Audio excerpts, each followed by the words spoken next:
Hello and welcome to Coffee with Candice. I'm your host, Candice Mama.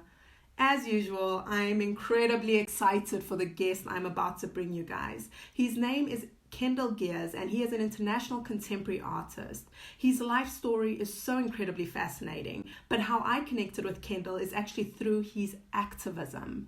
I have no doubt this is going to be an incredible conversation, and as usual, if you have liked this podcast, please like, share, subscribe, and rate so that more people will find us. So without further ado, here's Kendell Geers. Hello! Hi. How are you, Kendell? I'm good. How are you? I'm good. I am so excited to be speaking to you. You have no idea. Thank you. Me too. Very happy to be here. Oh, and thank you so much for agreeing. I've wanted to have this conversation with you I think even before George Floyd, but I think definitely during that period, I was like, I need to speak to Kendell. You have been so incredibly vocal about, the Black Lives Matter movement, about all injustice. And I think I want to start it there because I wanted to introduce you as, an artist and an activist. But then I realized that the way you do your artwork anyway incorporates both. So you're not an artist or an activist. You are both entwined in one. And so I wanted to know, just starting off, what led you to being so vocal to, wanting to really be such an active ally? Well, it's very difficult to be silent in times like this. I feel that the role of the artist is an especially interesting one today because we still have a voice. Artists can say things. Artists can say unpopular things. Artists can also be contradictory. And in many ways, the artist is a bit like the court jester who can say, the emperor is naked, and people listen. And I feel that it's important to explain things today. After the whole George Floyd thing sort of happened, I saw a lot of people being very confused. And it started with Black Lives Matter, and then people would say, no, all lives matter. And already there, it's like, wait a minute, okay, this is very complicated for a lot of people. And why might some people get upset when you say all lives matter? And I decided to lend my voice to the people who follow me or the people ready to listen to try to decode the semantics of that in order for them to understand better what's going on and why people might be angry right now. And I think you do it so incredibly well. And I was actually surprised that, most people, right, they posted the black square and they said, okay, I'm done. Like I did my part. I said I support the movement and I'm out of here. Whereas you continuously, to this day, you're still posting content about, whether it's politics and what Trump is doing or, what's currently happening in the world. And so have you ever had a fear of backlash? Because this is not new to you, activism is not new to you. So in your career, I'd say, as being an activist, has there ever been a point where you are like, okay, all right, I've gone too far? Gone too far is not really something that artists think about. But I'm an old revolutionary. I was very young in 1990. At the end of apartheid. But I already did a couple of years. Protesting during apartheid. I'm one of those white people who actually did go to the front line and was protesting against the police. And I think it was a moment to stand up there. And, one never forgets that experience. One never forgets the struggle. And it becomes part of your DNA, becomes part of your blood. And so one side of me wants to be an artist and live in a beautiful world. And one side of me wants to be like you and dance. And that's amazing. It actually reminds me of every time I see you dancing, I think about this beautiful quote from Bertolt Brecht, where he said, the question was, in dark times, will there be singing or will there be dancing? And the answer is yes, they'll be singing and dancing about dark times, having grown up in the struggle, one can never really let it go because I understood as a young white kid, Afrikaans working class kid, during suddenly waking up one day and realizing, wait a minute, we've been living a crime against humanity and people don't know that. We've been living inside this crime that people have taken as normal, where habit, racism, sexism, prejudice disguises itself inside common sense, it is like that because, well, it's like that because it's like that. And it's only when something hits the wall that you suddenly question, oh, wait a minute, maybe my habits are coded on crimes against humanity. Maybe my habits are actually prejudice that I've been taught as normal, but it's absolutely abnormal. And one of the things that art can do is it can unlock those keys of perception. It can unlock that so that we can suddenly see through the prism slightly differently.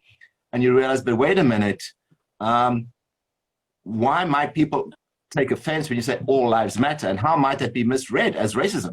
You know, it's a bit like, you know, when you say, oh, my best friend is black. And, you know, the first thing you got to say is, well, what's the name of your best friend? You know, these kinds of habits which just slip off the tongue cause discomfort. And you know, for me, the role of the artist is then to speak about that discomfort, understand those social relations, those social rituals, those habits, and how might we open them up and transform them. Because I think, you know, at the end of the day, and this is where I find you so inspiring, I mean, you know, I think it's about healing. And how do we go through that process of healing? And the first process of healing is to understand that there's a problem, that you're ill, you know, and what do we do once we realize we're ill, you know? And then that process then becomes about, well, looking at your scars, looking at your wounds, understanding how you may have been complicit, but at the same time, this idea of love is important. Loving your scars, loving yourself, giving yourself permission to heal.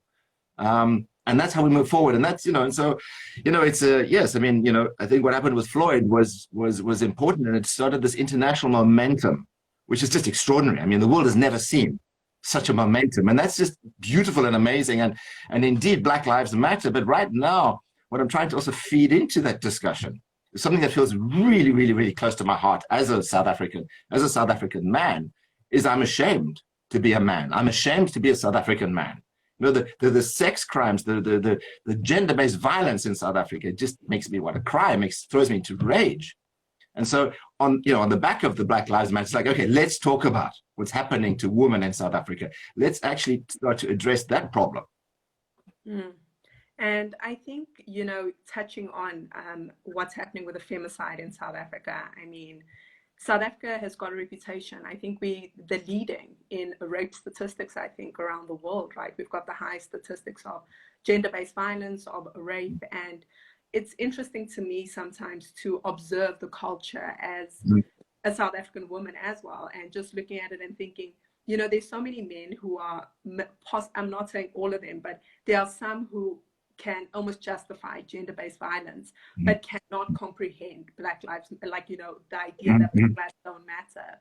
And so to me, what you are doing is you saying that this is a human crisis, right? Because that's what Black Lives Matter is. That's what femicide is. These are all human crises. And I want to know, how is that for you? I mean, using your voice, and how do the rest of us, and I'm speaking as a Black woman and so many other white friends of mine who've asked me, how do I become a better ally? And I want to know from you, what do you think we can do moving forward to be better and to add a more dynamic voice? Well, you know, it's a complicated question. And I mean, you know, I see a lot of friends in Europe who feel the Black Lives Matter struggle.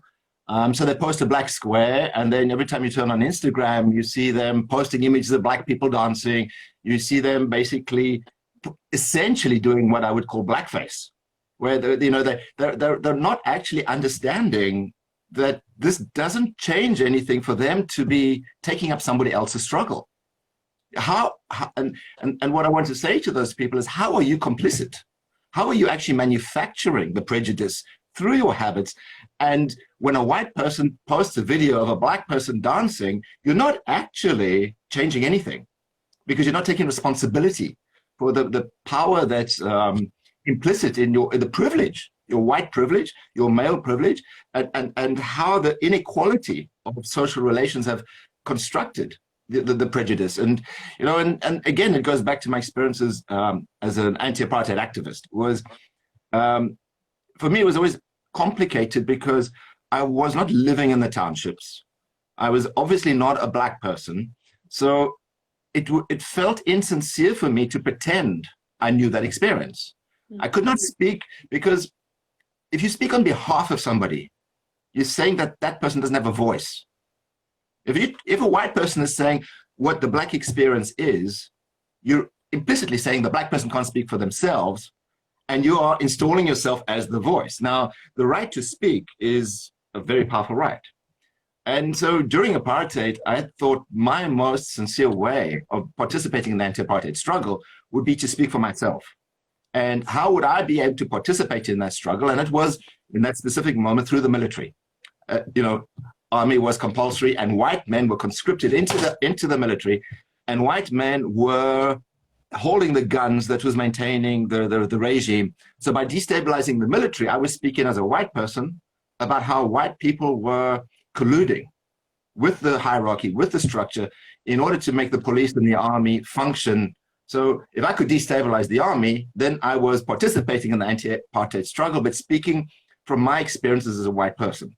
And it's equally legitimate because it's a big complex situation. So today, when we speak about Black Lives Matter, the question is, okay, so the one is looking at how history has been written, those monuments that need to be changed, those monuments which are about colonialism and slavery, and monuments erected by the victors, by the oppressors, to celebrate their history. Now let's interrogate that history, change that history, to look at it from another point of view. But that's one thing. But the other thing is, how have white people participated in those timelines?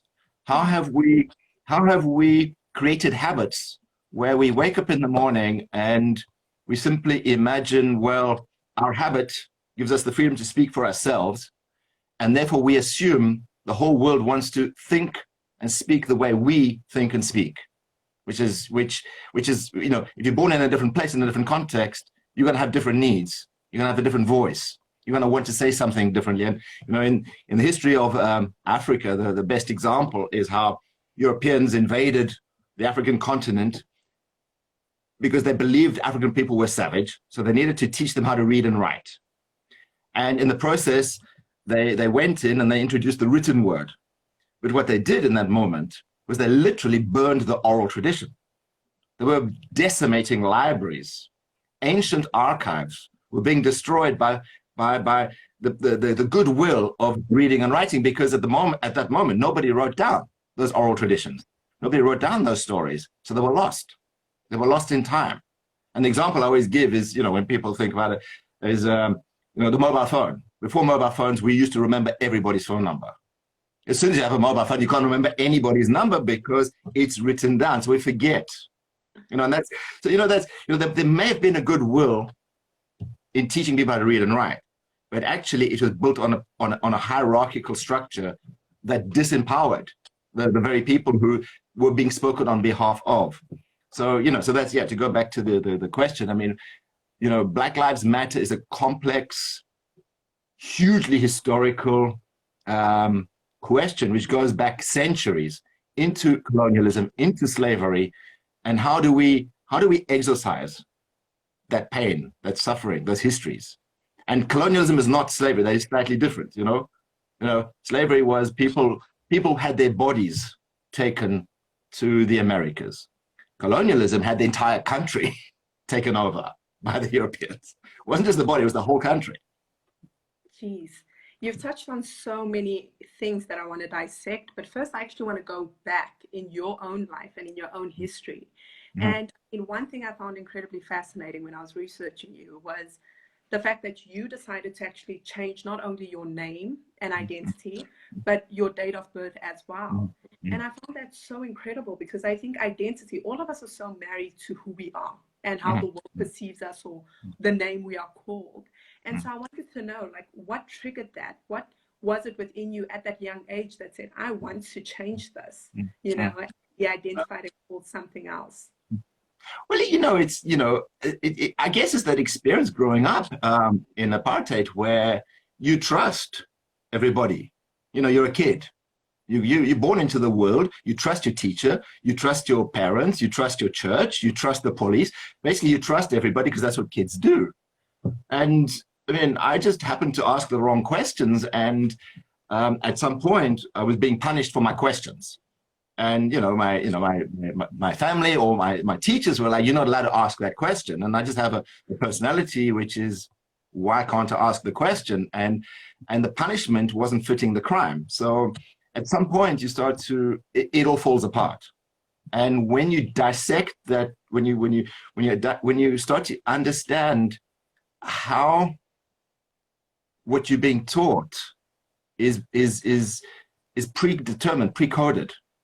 Because that's you go back to the example. I go back to the example of teaching people how to read and write. Now, implicit in that process of teaching you how to read and write is a value system, and so you believe the morality that goes with that education. It's not just CAT makes cat, but there's a prejudice there, which is cats better than dogs, and in between the words, your parents, your teachers are teaching you something else, and one day you kind of wake up and go, wait a minute, it's all wrong.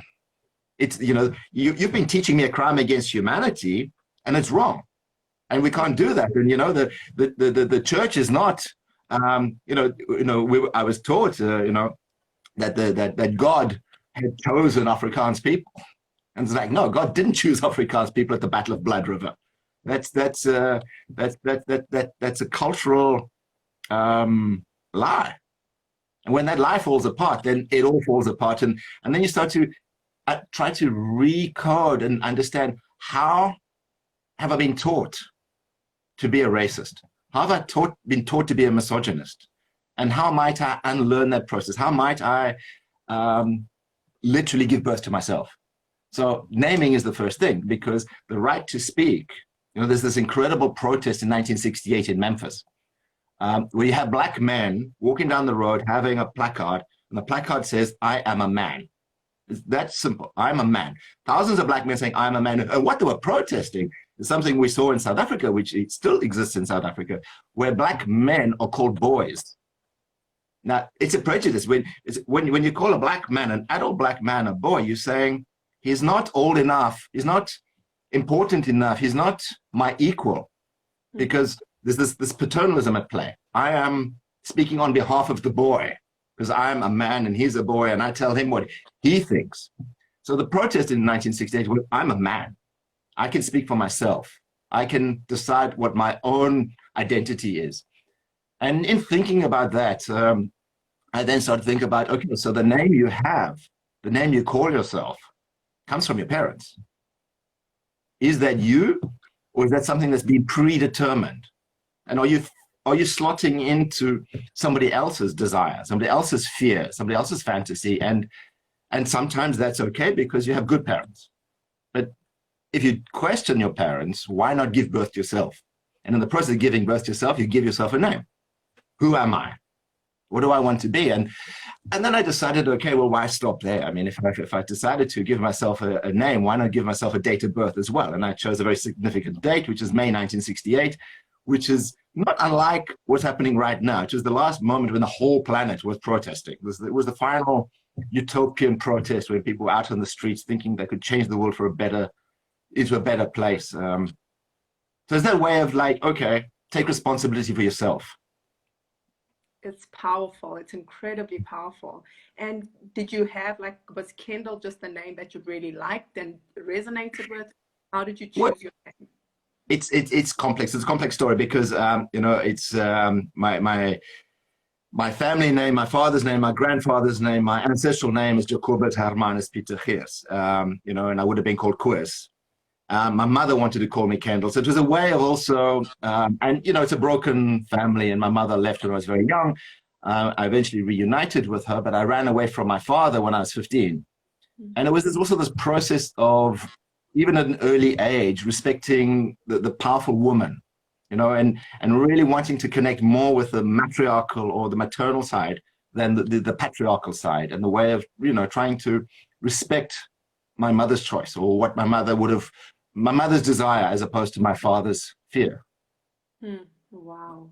And Kendell, so how did this play into your artwork? Because your artwork is it's very thought-provoking.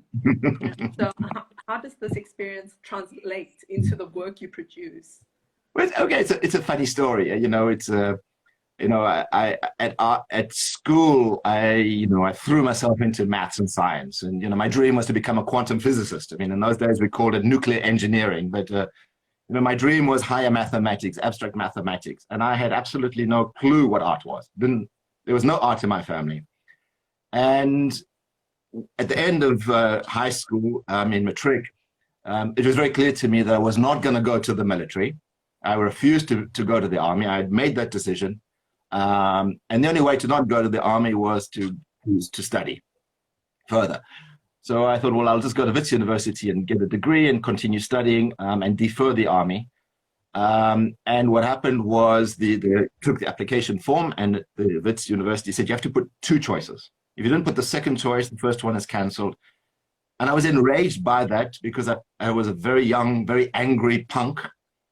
And I took that as an abusive situation. It was clear to me, I'm going to study mathematics. Why do I need a second choice? So I decided, you know what, I'm going to make a joke out of that. So I scanned the university application form of all the things you could study to understand what is the most ridiculous, inconceivable, bullshit, nonsense, stupid joke as a way of me to say to them, yeah, I can't take your second choice seriously, art. And as it happened, I got accepted to both. And for the first time in my life, I'm like, what is art? What is this thing? At this point in my life, I would not have been able to tell the difference between Picasso or Da Vinci. Okay. So I went along to the art class, and as it so happened, the teacher had decided to step outside of the curriculum, and it was really at the end of the year, and she was teaching a course on Dada. And her course was, I will never forget it. She said, during the First World War, there were these people who retreated to the neutral country of Switzerland. And these artists had said, if mustard gas, trench warfare, barbed wire, and all the atrocities of the First World War were the result of the rational, logical brain, they would do the irrational, illogical opposite. And if I was a cartoon, a light would have gone on above my head. I was like, wow, if that's what art is, I want to do that. And in retrospect, now I can speak about it in terms of it's a calling. It wasn't a coincidence. It was something which was, I don't want to say predestined, but it was certainly something that was in the stars that took me along that journey. And I mean, yeah, I haven't regretted it. And that's the things that when you think of art as a calling, when you think of art as a spiritual process, it's not about pretty pictures. It's not about making things look good. It's about embodying spirit. It's about channeling spirit. It's about speaking the unspeakable, about expressing the unexpressible, about taking emotions and literally make the word made flesh. And so in that way, art has become a way of liberating, speaking, channeling, and as the years have gone by, so the spiritual calling has become more and more and more important, because let's go back to the point of origin, the connection between Black Lives Matter and the gender-based violence in South Africa. For me, these are not separate things; they're the same thing.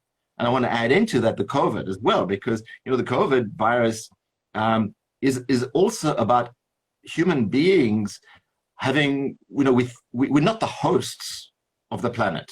We're the guests. We need to live as guests rather than as hosts, and stop making ourselves at home, but rather live in harmony with nature.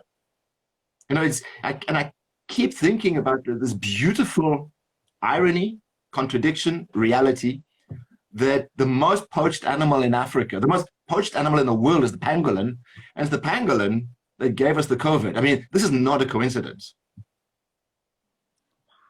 So you are saying like everything collectively is about, because I actually do believe what you're saying, and I love it, because I've always said, one, just to go back to your point about channeling, the work I do, I purely believe is channeled. I don't believe I'm extraordinary in any way. I don't believe I'm, an exceptional speaker, but I do know that when I get on stage, it is a process of accessing a higher power, whatever that may be. Mm-hmm. So I just want to clarify. So is that how you would experience your artwork when you are creating?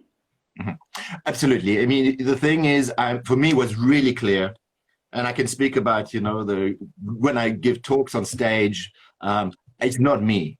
I'm not there. I take leave of my senses and something else happens.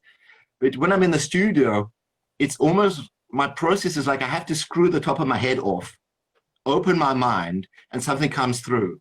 I feel the creation of my work, I feel more like a midwife than a creator. I feel like I'm participating in that process by helping that process come into the world, helping the work of art come into existence. But I'm not the one who's fully in control, nor in charge, and it's an entirely something channeled. And of late, more recently, the more you sensitize yourself to that, the louder the voices become, the more urgency there is, because I mean, time is running out. With the Siberia right now, with the Arctic Circle at 35 degrees Celsius, and in Brussels it's 14 degrees. I mean, this makes no sense. It's midsummer. We're cold and wearing sweaters in Brussels, but the Arctic is melting. This is a reality going down that if we don't address, there is no future. There's a sixth extinction event, and the world of, let's say, the divine world, we can call it what we want to call it, the world, the non-physical world, is also screaming out right now, because it might be non-physical, but the non-physical world is also saying, come on, you have to stop living like this. It's unsustainable.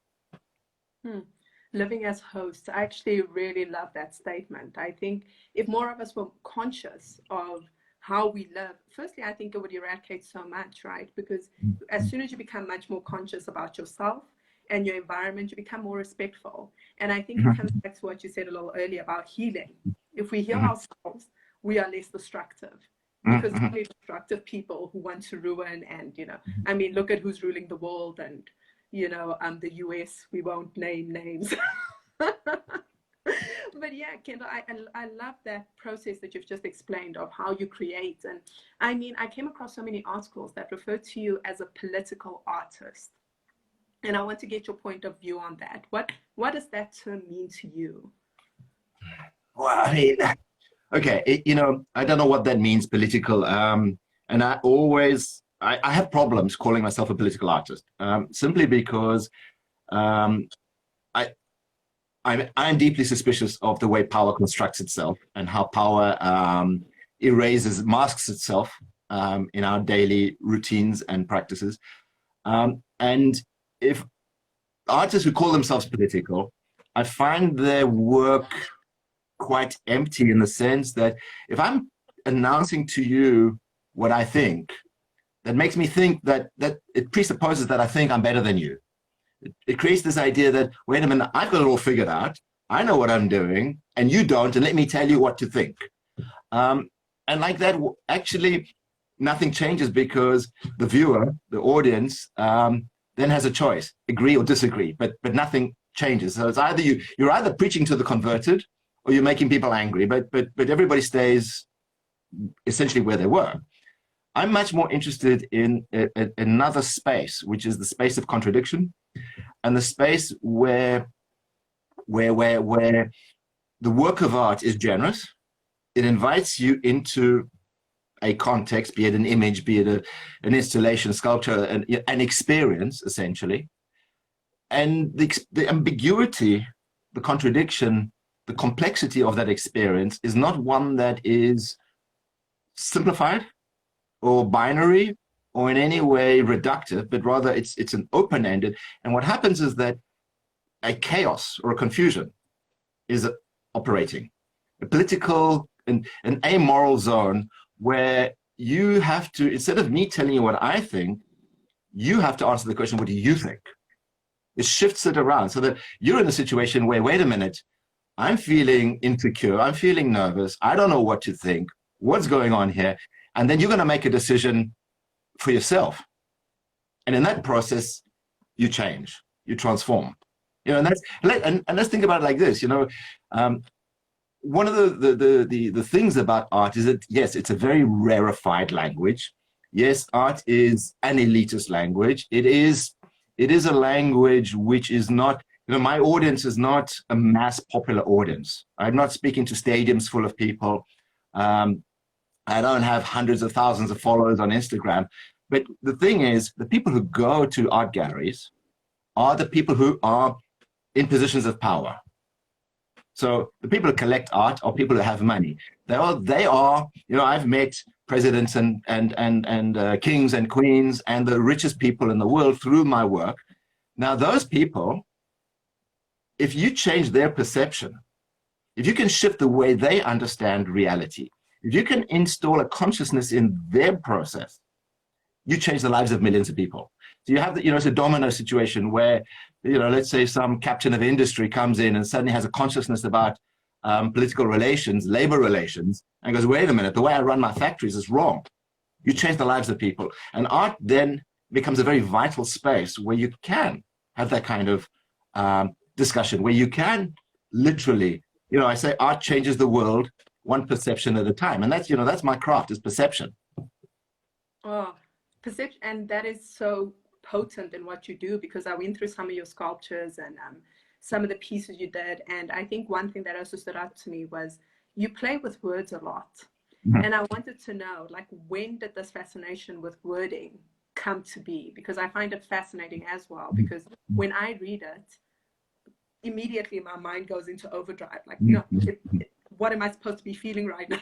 Well, yes, indeed. That's I was born into a working class Afrikaans family.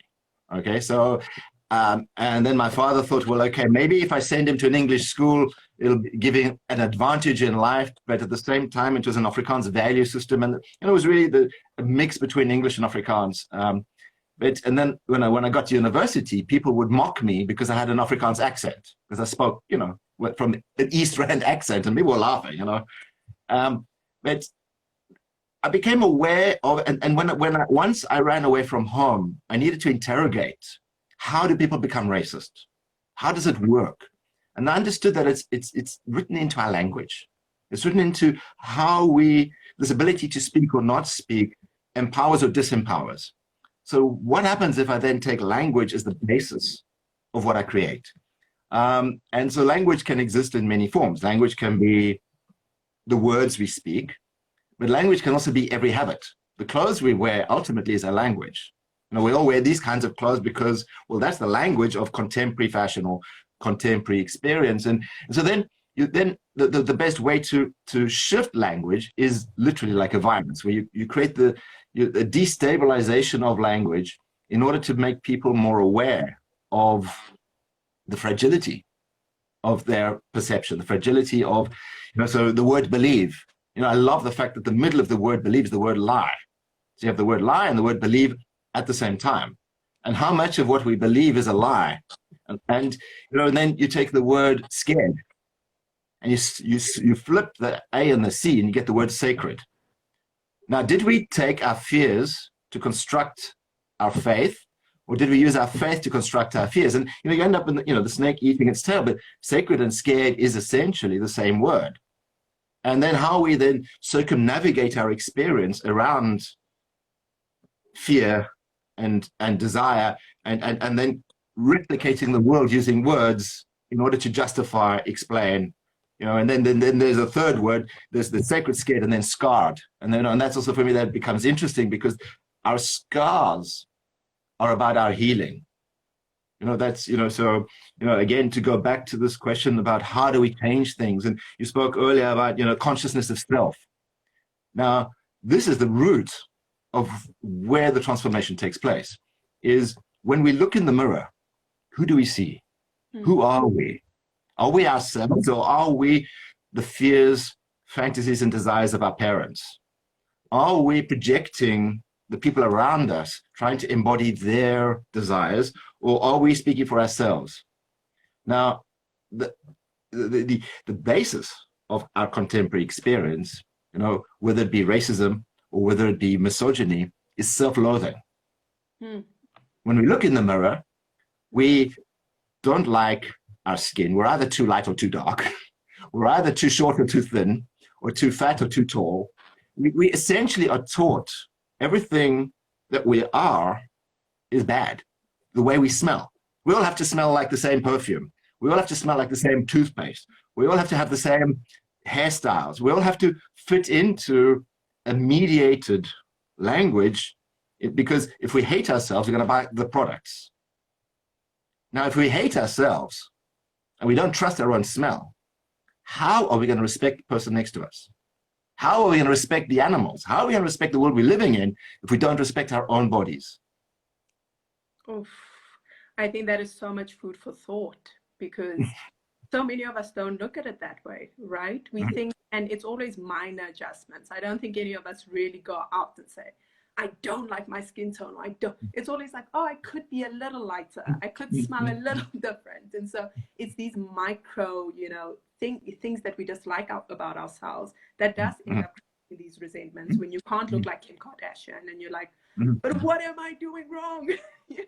And even Kim Kardashian doesn't look like Kim Kardashian. That is so true. But I want to just go back a little in terms of scars. And I want to ask you, how have your scars shaped you into the person you are today? Absolutely, fundamentally. It is, it's been a long, long process of healing for me. I come from an abused background, and the first years of my life were filled with rage. I mean, I was literally a young punk in an Afrikaans band called Koos, singing in Afrikaans, anti-government punk, industrial punk music, with a mohawk, painted earrings, torn jeans, fighting against the police, throwing bricks and Molotov cocktails against the police. I was angry, and I tried to destroy myself. And it took me many, many, many years for me to understand that actually my rage was self-destructive, and I was undeserving. Why was I blaming myself for not being loved? And how did I, and so we go back to this idea of the habit. I mean, I was unloved, and that was the only language I knew. So I went into the world perpetuating unloved. And I needed to learn, how can one love? And as the years have gone by, I think the greatest gift I've had is having children, because in fact it was my biggest fear to have a child. The idea of bringing a child into this world absolutely terrified me, and it happened. And I have a very amazing wife who's very supportive. But we created 2 children, and my children taught me how to love, because children don't ask anything of you. They actually give. They're generous, and in that way, you understood having children as a form of healing. Not that I live vicariously through my children, but rather I listen to them. I listen to their needs. I listen to their need to be loved, and that helped me learn to love myself. And in that process, then the scars, because now I can look at my son and see what I was as a young boy. And I can learn from what I didn't have. I can give him, but in a different way. That it's not that I'm compensating, but it is about listening. And it's I guess one of my mantras recently is take time and give space. And that's the COVID has also given us that opportunity to slow down and give space to other people to speak, give space to nature, give space to your nature, and also take time to listen to yourself, to take time to listen to your real needs. What do you really need to be happy? And it's a day-by-day process of forgiving, learning, listening to, being honest with yourself. To know, it's complicated to know what do you really need. It's very complicated to know. So if you have a habit of being unloved, and that's the only language you know, you'll be terrified of being loved. You'll find it claustrophobic. Oh, geez. Kendall, like you choked me up a little. And I think because I can relate so much, right? I think when I released the video, obviously when Black Lives Matter had just began and the George Floyd, and I said in the video that I was petrified to have kids because I think the idea, firstly, I think it's obviously combined trauma, my own personal trauma, but also the world at large. And just the idea of bringing kids into the world where you can't fully protect them. You know, we have an illusion that we can protect, but there's only so much we can do. So everything you said just like hit a trigger for me.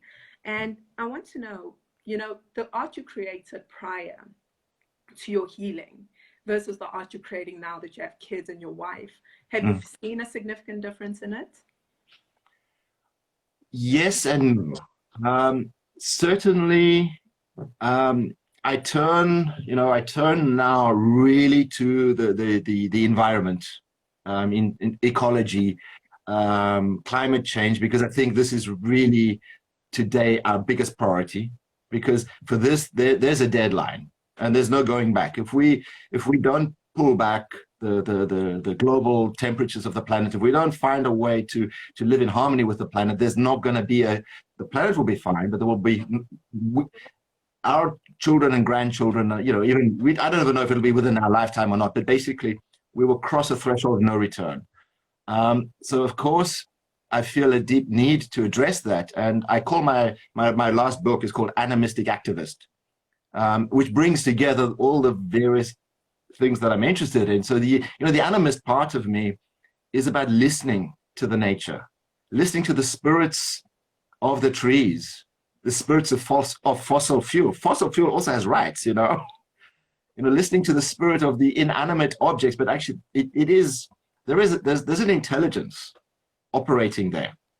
And then the mysticism is the process of transformation. How do we transform lead into gold? How do we transform our fears? And fear is also an important thing. I think fear is a very misunderstood emotion. We tend to reject fear. We tend to think of fear as something which is bad and evil. But actually, fear is a bit like a compass needle. It's always pointing you in a direction. And if you start to listen to your fear and try to understand why am I afraid, it actually becomes then transformative. When you start to decode that process of, wait a minute, maybe your fear is actually the thing you need to follow, rather than the thing you should run away from. Is the thing you need to go towards, because in the process of going towards your fear, with courage, you start to understand why are you afraid, and you realize it's actually not something you're afraid of. It's something you were taught to be afraid of. You know? And then the final part is the mystics, the activist part, and I spell activist with an AK because art is a weapon. Art is a weapon of transformation.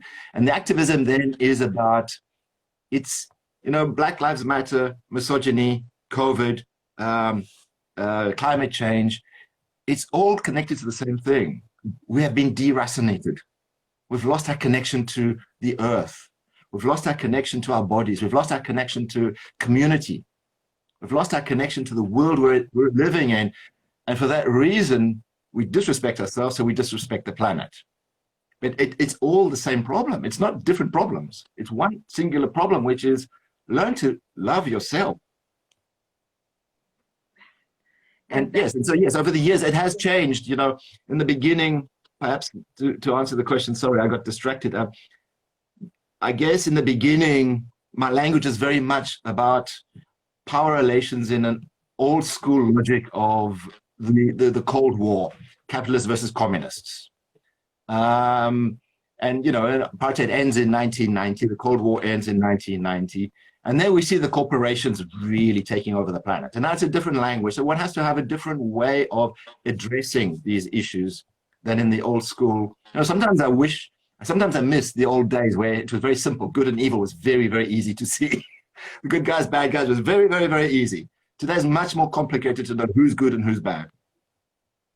That is incredibly true. And everything you say just gives me so much food for thought, because I think it is so crucial. And I think people listen to it and think, oh, that's common sense, right? Love yourself and you'll love people. But it's not that common. It's not that common. And I think it's so crucial for people to really start taking this time to, internalize and say, okay, where am I wounded and where is my wounding playing out? Because I think whenever we believe our wounding doesn't affect something, we are deceiving ourselves, because someone is always being damaged by our trauma if we don't address it, right? And so, Kendell, I hate that we have to come to a close, but I want to know, Like, what advice would you give your 18-year-old self? If you had a time and you could write yourself a letter, what advice would you give yourself? Wow, that's very, very, very complicated to answer. I don't know. I mean, it's, one of, you know, in a way, to go back to this question that you asked about how has my language changed. So in 2003, I made a sculpture, a neon sculpture. There's the word revolution backwards, but the word love is forwards. It was reproduced in a French fashion magazine, and then it became Zadig and Voltaire made a T-shirt, and then Russell Brand and Madonna picked up on it, and it became viral, and that's really wonderful.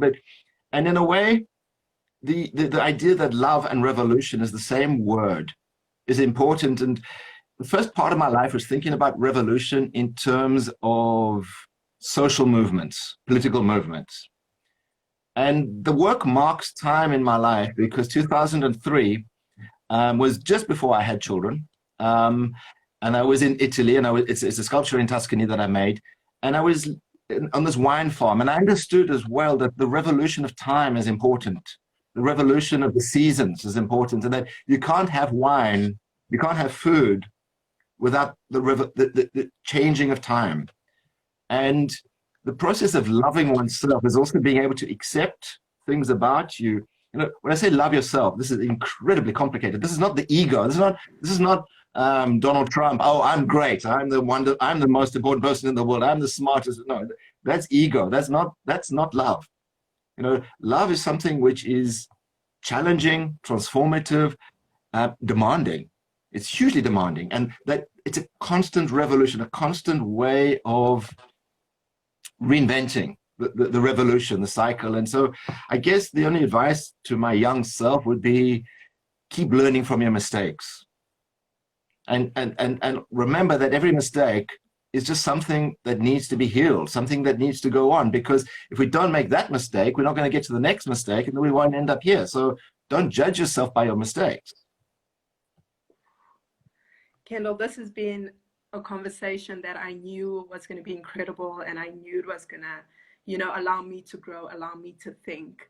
But I mean, you exceeded everything I came in expecting or thinking, and I'm just so grateful, and I'm thankful that you share so generously of yourself. And yeah, I just want to say thank you. I mean, there's so many moments in this interview, I know for sure I'm going to just be like taking notes and being like, so I just want to say thank you so much. Oh, thank you very much. For me, it's the second time we've met. The first time you probably don't remember, but I was sitting at the SABC about to be interviewed, and you walked in, and you were sitting next to me for a certain moment, and you were about to speak about your book, and you had this like incredibly positive, powerful energy, which is fascinating. It's like, wow, who is that person? And then I stayed behind and I watched your interview, and that's how I discovered your book. And I mean, your journey, your process, for me, is so inspiring. It's so important. This is about what I say, fear is a compass, needle. To follow that fear and actually do something that scares you is how you transform, how you learn, how you grow, and how you then go to the next threshold, because it's only about, I don't want to say overcoming the fear, but it's more like the fear's a rodeo ride, and you just got to hold on and figure out how to stay long enough to go to the next stage of your life where you can, find other fears to make a bigger difference. And so, very happy to be interviewed by you, and very happy to meet you here on this very strange digital platform. Yeah, because this is our first meeting. But I'm so happy to be connected to you, and I'm honestly just that whenever people ask me, how do I become a better ally? How do I become a better activist as a white person or as a person who doesn't know? I'm like, just follow Kendell. Like, he does it unapologetically, he does it fearlessly, and he does not give a damn what you're going to say about this post. He's going to post it. And I absolutely love that about you. And I want to just thank you again. And I want to thank everyone who's been commenting, because we've had such incredible comments and just interaction. And just thank you, Kendell, once again. And I look forward to meeting you in person someday. Because when we're all allowed to travel again. When we're all allowed to travel again. And hopefully with better mindsets, right? And with more gratitude. But this is important, the lockdown, it's a beautiful moment to think about how did we get to this point? What can we learn? And I do hope that the next time we fly around the world, we fly differently. It's wrong that you should be able to buy an airplane ticket for 20 euro and fly off to Pisa for a weekend. That's wrong. There's something fundamentally evil about destroying the planet so that some people can get stinking rich, but the rest of us are, the planet is just melting down because of pollution and global warming and disrupting local ecologies. And I think it's very important for me to also live this moment to say it's a great opportunity. It's a message from nature. And am I ready to listen to what nature's trying to tell us? What's the message from the pangolin? And that's, I know we have to run away here, but the other message that COVID has given us, which I find so powerful, is that, okay, it does originate possibly from the pangolin, the most poached animal in the world, but it then spreads around the world, one breath at a time. It spreads in our oxygens. We're breathing in and out, and this is how this pandemic has taken over the entire planet. So if the virus is spread by our breath, doesn't that tell us that we're all in it together? We're all part of the same planet. It's between that person in Wuhan and you and me, we're just a couple of breaths away in our lungs. Now, that changes the way we see community. That changes the way we see connectedness. That changes the way we see our space on the planet. We're in it together. So let's take a responsibility together to and you don't have to, a lot of people will despair thinking, oh my God, I have to now suddenly change my life. And it's small steps. Small steps. Don't buy a new phone every 6 months. Those small steps have big consequence. And by making small changes to habits in the short term, they will evolve into bigger habits, which will have bigger effects in the long term. Oof. Kendell, I feel like we're going to need a part 2 because but thank you so much for your wisdom and your kindness and just your sincerity. And thank you for just being you. I think that's what I want to leave this on. Thank you for being who you are. The world needs more of you. And yeah, I'm so privileged and I'm just so honored that you spend your time with me. Thank you so much. That episode did not disappoint. Please do share with me, what did you find most interesting about my conversation with Kendell? And as usual, guys, don't forget to like, share, and subscribe. And I look so forward to bringing you my next guest. Have a lovely day.